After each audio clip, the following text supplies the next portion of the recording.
Hi കൂട്ടുകാരെ, വിക്രം വേദയുടെ പുതിയ വിശേഷങ്ങളിലേക്ക് എല്ലാവർക്കും സ്വാഗതം. അങ്ങനെ നമ്മുടെ വീട്ടിൽ നിന്ന് എല്ലാവരും കൂടെ ഒരു അമ്പല ദർശനത്തിന് പോകാൻ വേണ്ടി തീരുമാനിക്കുകയാണ് കേട്ടോ. ഇതേ സമയത്ത് എല്ലാവരും റെഡി ആയിട്ടൊക്കെ ഇരിക്കുകയാണ്. ആ സമയത്തായിരിക്കും തട്ടിൻപുറത്ത്, അതായത് മേളിലത്തെ റൂമിൽ ആ തട്ടിൻപുറത്ത് നമ്മുടെ വിക്രമും വേദയും കൂടെ അവിടെ ഇരിക്കുകയായിരിക്കും. അവിടെ എന്തോ സാധനങ്ങൾ ഒതുക്കി പറക്കുകയും ഒക്കെ ആയിരിക്കും കേട്ടോ.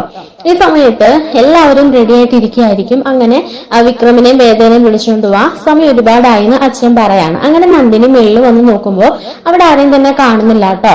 വിക്രമും വേദയും ആ പുറത്തേക്ക് ഇങ്ങ് നിൽക്കുകയാണ്. അതായത് തട്ടുംപുറത്തിന്റെ അവിടെ പുറത്ത് കുറച്ച് സ്പേസ് ഉണ്ട്. ആ സ്പേസിന്റെ അവിടെ കുറച്ച് സാധനങ്ങൾ അടുക്കി വെക്കുകയായിരിക്കും കേട്ടോ. അങ്ങനെ നന്ദിനി വന്ന് നോക്കുമ്പോൾ അവിടെ ഒന്നും ഇവരെ കാണുന്നില്ല. അപ്പൊ ഇവിടെ ആരും ഇല്ലാന്ന് പറഞ്ഞ് തട്ടുംപുറത്തിന്റെ അവിടുത്തെ കഥകും പൂട്ടി ഇവരെല്ലാരും വീട് പൂട്ടിയിട്ട് ഇറങ്ങുകയാണ് കേട്ടോ. അപ്പൊ വിക്രമും വേദയും കൂടെ നേരത്തെ ഇറങ്ങി കാണും. അല്ലാണ്ട് അതുങ്ങൾ എവിടെ പോകാനാണ് എന്നൊക്കെ ഇങ്ങനെ പറയണം. അപ്പൊ അമ്മ പറയുന്നുണ്ട്, ആ വിക്രമിന്റെ കാര്യമല്ലേ, അതുകൊണ്ട് വേദ എന്തെങ്കിലും മുൻകൂട്ടി തീരുമാനിച്ചിട്ടുണ്ടായിരിക്കും. അവൻ ഇനി പറഞ്ഞില്ല എന്ന് വല്ലതും പറഞ്ഞിട്ടൊക്കെ ഉണ്ടായിരിക്കും. അതുകൊണ്ട് അവനെയും കൂട്ടി ആദ്യം മുൻപന്തിയിൽ ഇറങ്ങിയതായിരിക്കും എന്നൊക്കെ ഇങ്ങനെ പറയാൻ കേട്ടോ. അങ്ങനെ എല്ലാവരും കൂടെ ആ ഒരു അമ്പലത്തിലേക്ക് പോകുകയാണ്. ഇതേ സമയത്ത് വിക്രമും വേദയും അവിടെ നിന്ന് ഇറങ്ങി തട്ടിൻപുറത്തുനിന്ന് ഇറങ്ങാൻ നോക്കുമ്പോഴായിരിക്കും അവിടെ ഡോർ ലോക്ക് ചെയ്തിരിക്കുന്ന കാണുന്നത്. അങ്ങനെ ആ ഡോറ് ഒരു വിധത്തില് അവര് തുറക്കാണ്. അങ്ങനെ താഴേക്ക് ചെല്ലുമ്പോൾ അവിടെ ആരും തന്നെ ഉണ്ടാവില്ല. ഹോളെല്ലാം പൂട്ടി, കഥകളെല്ലാം പൂട്ടിയിട്ട് എല്ലാവരും തന്നെ പോയിട്ടുണ്ടായിരിക്കും കേട്ടോ.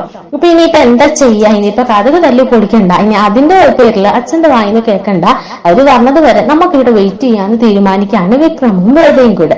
അങ്ങനെ ഇവര് അവിടെ തന്നെ നിൽക്കാൻ കേട്ടോ. അങ്ങനെ രണ്ടുപേരും മാത്രമായിരിക്കുന്ന ആ ഒരു സന്ദർഭത്തില് രണ്ടുപേരുടെ കുസൃതികളും വഴക്കും ഒക്കെ ആയിട്ട് ആ ഒരു ദിവസം തന്നെ കടന്നു പോകാൻ കേട്ടോ. അങ്ങനെ വേദ ചെയ്യുന്നതിനെല്ലാം തന്നെ വിക്രം വന്നിട്ട് കുറ്റപ്പെടുത്തി, അതുപോലെ വിക്രം ചെയ്യുന്ന എല്ലാത്തിനും വന്നിട്ട് കളിയാക്കുകയൊക്കെ ചെയ്ത് ആ ഒരു ദിവസം രണ്ടുപേരും നല്ല മാക്സിമം എൻജോയ് ചെയ്ത് തന്നെ മുൻപോട്ട് പോകാൻ കേട്ടോ. അങ്ങനെ കുറച്ച് സന്ധ്യയൊക്കെ ആകുമ്പോഴത്തേക്കിനും രണ്ടുപേർക്കും നല്ല വിശപ്പായിരിക്കും. വേദയ്ക്കും നന്നായിട്ട് വിശക്കുന്നുണ്ടായിരിക്കും കേട്ടോ. ഇതേ സമയത്ത് വേദ പറയുന്നുണ്ട്, ഞാൻ എന്റെ വിക്രുവേട്ടിന് നല്ല ഭക്ഷണം ഉണ്ടാക്കി തരാം, അങ്ങനെ ആ ഭക്ഷണത്തിലൂടെ ഈ വയറിൽ നിന്ന് ഈ മനസ്സിലേക്ക് ഞാൻ കയറി കൂടും എന്നൊക്കെ പറയാൻ കേട്ടോ.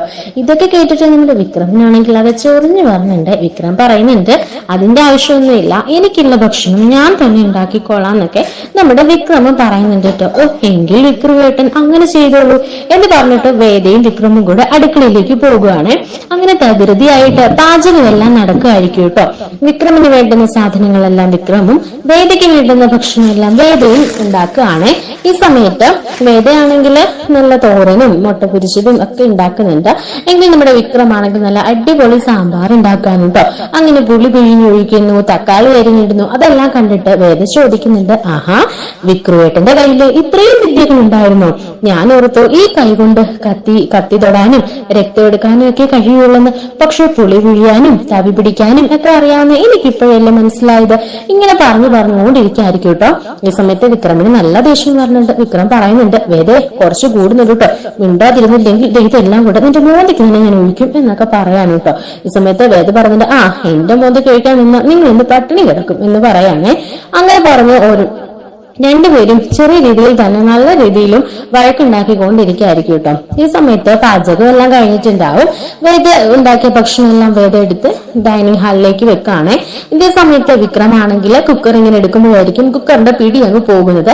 അങ്ങനെ സാമ്പാർ മുഴുവൻ കിടക്കുന്നു, നിലത്തേക്ക് മൊത്തം കൂടെ പോകുകയാണ് കേട്ടോ. വിക്രമിന് ഒരു തുള്ളി പോലും നക്കാൻ പോലും ഉള്ളത് കിട്ടിയിട്ടുണ്ടായിരിക്കില്ല. ഈ സമയത്ത് വിക്രമാണെങ്കിൽ ആകെ സങ്കടപ്പെട്ട് നിൽക്കുകയാണ്. വേദയ്ക്കാണെങ്കിൽ ചിരി അടക്കാൻ കഴിയുന്നില്ല കേട്ടോ. അങ്ങനെ വേദ ഉണ്ടാക്കിയ ഭക്ഷണം എല്ലാം കൂടെ വേദ കഴിച്ചുകൊണ്ടിരിക്കുകയായിരിക്കും കേട്ടോ. ഇതേ സമയത്ത് ഓരോ ഉള്ള വായിൽ വെക്കുമ്പോഴും വേദ പറയുന്നുണ്ട്, എന്റെ വിക്രുവേട്ടൻ വിശന്നിരിക്കുകയായിരിക്കും, പിന്നെ എന്റെ ഭക്ഷണം കഴിക്കത്തില്ലാത്തത് കൊണ്ട് വേണോന്ന് പോലും ഞാൻ ചോദിക്കില്ല, എന്റെ വിക്രുവേട്ടന് അതൊന്നും ഇഷ്ടമാവില്ല, വിക്രുവേട്ടൻ ഉണ്ടാക്കിയ ഭക്ഷണം മാത്രമേ വിക്രുവേട്ടൻ കഴിക്കുകയുള്ളൂ എന്ന് പറഞ്ഞിട്ട് വേദ ഉണ്ടാക്കിയ ഭക്ഷണം മുഴുവനും കഴിക്കായിരിക്കും കേട്ടോ. വിക്രമിനോട് ഒന്ന് വേണോന്ന് പോലും ചോദിക്കുന്നില്ല. വിക്രമാണെങ്കിൽ വേദ ചോദിക്കായിരിക്കും എന്ന് കരുതി അവിടെ നിൽക്കുന്നുണ്ടെങ്കിലും ഒരു ഫലം ഉണ്ടാവില്ല കേട്ടോ. അങ്ങനെ രണ്ടുപേരും പിന്നെ പോയി കിടക്കാണ് കേട്ടോ. വിക്രമനാണെങ്കിൽ കിടന്നിട്ട് ഉറക്കം പറഞ്ഞില്ല, നല്ല വിശപ്പുണ്ടായിരിക്കും. ഇതേ സമയത്ത് വേദയാണെങ്കിൽ കൂർക്കം വലിച്ചു കിടന്ന് ഉറങ്ങുകയായിരിക്കും കേട്ടോ. അങ്ങനെ പിറ്റേ ദിവസം രാവിലെ ആവുമ്പോ എണീക്കുമ്പോഴത്തേനും വേദ പിന്നെയും വിക്രമിന്റെ അടുക്ക് ചൊറിഞ്ഞോണ്ട് ചെല്ലുകയാണ്. എന്താ എന്താ ഇവിടെ നടക്കുന്നത്? ഇന്നലെ രാത്രി മുഴുവൻ പട്ടിണി കാരണം ആരോ അലർന്ന സൗണ്ട് കേട്ടു. വിക്രമായിട്ടും കേട്ടായിരുന്നോ എന്നിങ്ങനെ ചോദിക്കുമ്പോ എടീന്ന് വിളിച്ച് നമ്മുടെ വേദയുടെ പിന്നാലെ വിക്രം ഓടുകയാണ് കേട്ടോ. ഇതേ സമയത്ത് അവിടെ വെള്ളം വെച്ചിട്ടുണ്ടായിരിക്കും. ആ വെള്ളം തട്ടിമറിഞ്ഞ് വേദ തെന്നി വീഴുകയാണ്. അങ്ങനെ പെട്ടെന്ന് തെന്നി വീഴുമ്പോ വിക്രം തിരിഞ്ഞു നോക്കുമ്പോ വേദയുടെ കാലിളുക്കുന്നുണ്ട് കേട്ടോ. അങ്ങനെ വിക്രം ഓടി വന്ന് വേദയുടെ അടുക്കിലേക്ക് വരുമ്പോ വേദ എനിക്ക് എണീക്കാൻ പറ്റുന്നില്ല എന്ന് പറയുമ്പോ എടുത്തു പൊക്കുന്നുണ്ട്. എന്നെ ഒന്ന് കൊണ്ട് കിടത്തുവോ എന്ന് വേദ ചോദിക്കാണ് കേട്ടോ. അങ്ങനെ വേദനെ കട്ടിലേക്ക് കിടത്താൻ വേണ്ടിയിട്ട് എടുത്തുകൊണ്ട് ഇങ്ങനെ നിൽക്കുന്ന സമയത്തായിരിക്കും വീട്ടിന്റെ വാതിൽ തുറന്ന് വീട്ടിലെ എല്ലാവരും അകത്തേക്ക് കയറുന്നത്. അച്ഛനും അമ്മയും ചേട്ടന്മാരും ചേട്ടത്തിമാരും എല്ലാവരും കൂടെ വന്ന് നിൽക്കുന്ന ആ ഒരു സന്ദർഭത്തില് നമ്മുടെ വിക്രമാണെങ്കിൽ വേദനെ ഇങ്ങനെ പൊക്കി എടുത്തുകൊണ്ട് നിൽക്കുന്നത് കാണിക്കുന്നുണ്ട് കേട്ടോ. ഈ സമയത്ത് അച്ഛൻ പറയുന്നുണ്ട് എന്തൊക്കെ കാണണോ, ഇവിടെ ഇതൊക്കെയായിരുന്നു നടന്നിരുന്നതല്ലേ എന്ന് പറഞ്ഞിട്ട് അച്ഛനകത്തേക്ക് കയറി പോവാണ്. കമലാമ്മയ്ക്കും ഒന്നും പറയാൻ കഴിയുന്നില്ല. കമലാമ്മയും ആകെ നാണം കെട്ടി നിൽക്കുകയാണ്. അങ്ങനെ കമലാമ്മ ഉള്ളിലേക്ക് കയറി പോകുന്നുണ്ട് കേട്ടോ. അപ്പൊ ഏട്ടന്മാര് പറയുന്നുണ്ട് നീ എങ്കിൽ അവളെ ഒന്ന് താഴെ നിർത്ത്, ഇന്നലെ ഒരു രാത്രി മുഴുവൻ ഉണ്ടായിരുന്നല്ലോ എന്ന് പറഞ്ഞ് കളിയാക്കിയിട്ട് പോകുകയാണ് കേട്ടോ. ഈ സമയത്ത് താഴെ നിർത്താനും പറ്റുന്നില്ല, എന്നാ കൊണ്ട് കിടത്താനും വയ്യാത്തൊരവസ്ഥയിൽ വിക്രം ഇരിക്കായിരിക്കും കേട്ടോ. അങ്ങനെ വിക്രമാണെങ്കിൽ താഴെ നിർത്താൻ പോകുമ്പോൾ നിർത്തല്ലേ എനിക്ക് വയ്യാന്ന് പറഞ്ഞ് വേദ കരയുന്നുണ്ടായിരിക്കും കേട്ടോ. അങ്ങനെ പെട്ടെന്ന് തന്നെ റൂമിലേക്ക് കൊണ്ടാക്കുകയാണ് കേട്ടോ. അങ്ങനെ എല്ലാവരുടെ മുമ്പിൽ ആകെ നാണം കെട്ടി നിൽക്കുന്ന വിക്രമിനെയും വേദനയും കാണിക്കുന്നുണ്ട് കേട്ടോ. ശേഷം കാണിക്കുന്നത് നമ്മുടെ ഏട്ടത്തിയാണെങ്കിൽ വേദയുടെ അടുക്കിലേക്ക് വരുന്നുണ്ട്. എന്നിട്ട് പറയുന്നുണ്ട് നിങ്ങൾ ഈ റൂമിനകത്ത് ഉണ്ടായിരുന്നോ, എന്ത് സംഭവിച്ചതാ? ഞങ്ങൾ ഇന്നലെ ഈ വീട്ടിൽ മുഴുവൻ നോക്കിയിട്ട് ആരെയും കണ്ടില്ലല്ലോ, അതുകൊണ്ട് ആ വീട് പൂട്ടിയിട്ട് പോയത്, പിന്നെ എങ്ങനെ ഇത് സംഭവിച്ചു എന്നൊക്കെ പറയുമ്പോൾ വേദ പറയുന്നുണ്ട് ഞങ്ങൾ അവിടെ കോണിക്കയിൽ നിന്ന് ഒതുക്കിക്കൊണ്ടിരിക്കുകയായിരുന്നു. അപ്പൊ നിങ്ങൾ വന്നപ്പോൾ ചിലപ്പോൾ ശ്രദ്ധിച്ചിട്ടുണ്ടാവില്ല, തിരികെ ഞങ്ങൾ ഇറങ്ങി വന്നപ്പോൾ ഇവിടെ എല്ലാം പൂട്ടിയിട്ടുണ്ടായിരുന്നു. പിന്നെ നിങ്ങൾ വേഗം തിരിച്ചു വരുമല്ലോ, വെറുതെ ചവിട്ടി പൊളിക്കണ്ടെന്ന് കരുതി ഇവിടെ നിന്നതാ. അപ്പൊ രാവിലെ ചെറിയൊരു കുസൃതി ഞാൻ ഏൽപ്പിച്ചു, അതിനെ വിക്രം എന്നെ തല്ലാൻ ഓടി വന്നപ്പോൾ ഞാൻ തെന്നി വീണതാണ്. ആ വീഴ്ചയില് എന്നെ എടുത്തുകൊണ്ട് കിടത്താൻ വന്നതാ, അല്ലാതെ നിങ്ങളൊന്നും വിചാരിക്കണ പോലെ അല്ല എന്നൊക്കെ ഇങ്ങനെ വേദയും പറയുന്നുണ്ട് കേട്ടോ. ഇതേ സമയത്ത് ഏട്ടത്തി പറയുന്നുണ്ട് എന്നാ പറയാനാ, അച്ഛന്റെ മുമ്പിൽ ഈ ഒരു സ്റ്റില്ലോടെ നിങ്ങൾ നിന്നത് അച്ഛന് ശരിക്കും ഒരു ഇതായിട്ടുണ്ട്. അച്ഛൻ എന്തായാലും നല്ല ദേഷ്യത്തിലാണ്. ഇന്നലെ നിങ്ങൾ അമ്പലത്തിൽ വന്നില്ലല്ലോ, ഇനി അച്ഛൻ വിചാരിച്ചാണ് മനഃപൂർവ്വം നിങ്ങൾ വരാതിരുന്നാന്ന് വിചാരിച്ചിട്ടുണ്ടായിരിക്കും എന്നൊക്കെ ഇങ്ങനെ പറയാണ് കേട്ടോ. ഈ സമയത്ത് വേദ പറയുന്നുണ്ട് ഞാൻ എന്ത് ചെയ്യാനാണ്, നിങ്ങൾ എല്ലാവരുടെ കൂട്ടിട്ട് പോയതല്ലേ, പിന്നെ ഇന്നലെ ഇവിടെ നടന്നതൊക്കെ നിങ്ങളോട് പറയാതിരിക്കുന്ന തന്നെയാണ് നല്ലത്. ആ വിക്രമാദിത്യന്റെ കൂടത്തിൽ ഞാൻ ഒരു ദിവസം ഒറ്റയ്ക്ക് നിന്നതിന്റെ പാടെ എനിക്കറിയാം എന്നൊക്കെ ഇങ്ങനെ പറയാണ് കേട്ടോ.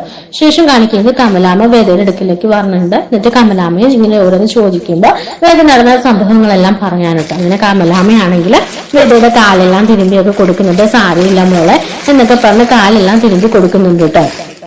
ശേഷം കാണിക്കുന്നത് വിക്രമിന്റെ അടുത്ത് ചെന്നിട്ട് നമ്മുടെ കമലാമ്മ നല്ല സ്റ്റണ്ടായിരിക്കും കേട്ടോ.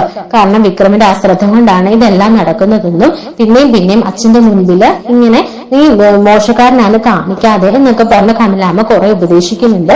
വിക്രമിനാണെങ്കിൽ എല്ലാം കൂടെ ആലോചിച്ച് നല്ല തല പെരുതിരിക്കായിരിക്കും വിക്രമം ദേഷ്യപ്പെട്ടു പോകുന്നതൊക്കെ കാണിക്കുന്നുണ്ട് കേട്ടോ. അങ്ങനെ ആയിരിക്കും ആ ഒരു എപ്പിസോഡ് കഴിയുന്നത്. എന്തായാലും ഇനി വരാനിരിക്കുന്ന എപ്പിസോഡുകളെല്ലാം വളരെ രസകരമായ മുഹൂർത്തങ്ങളാണ്.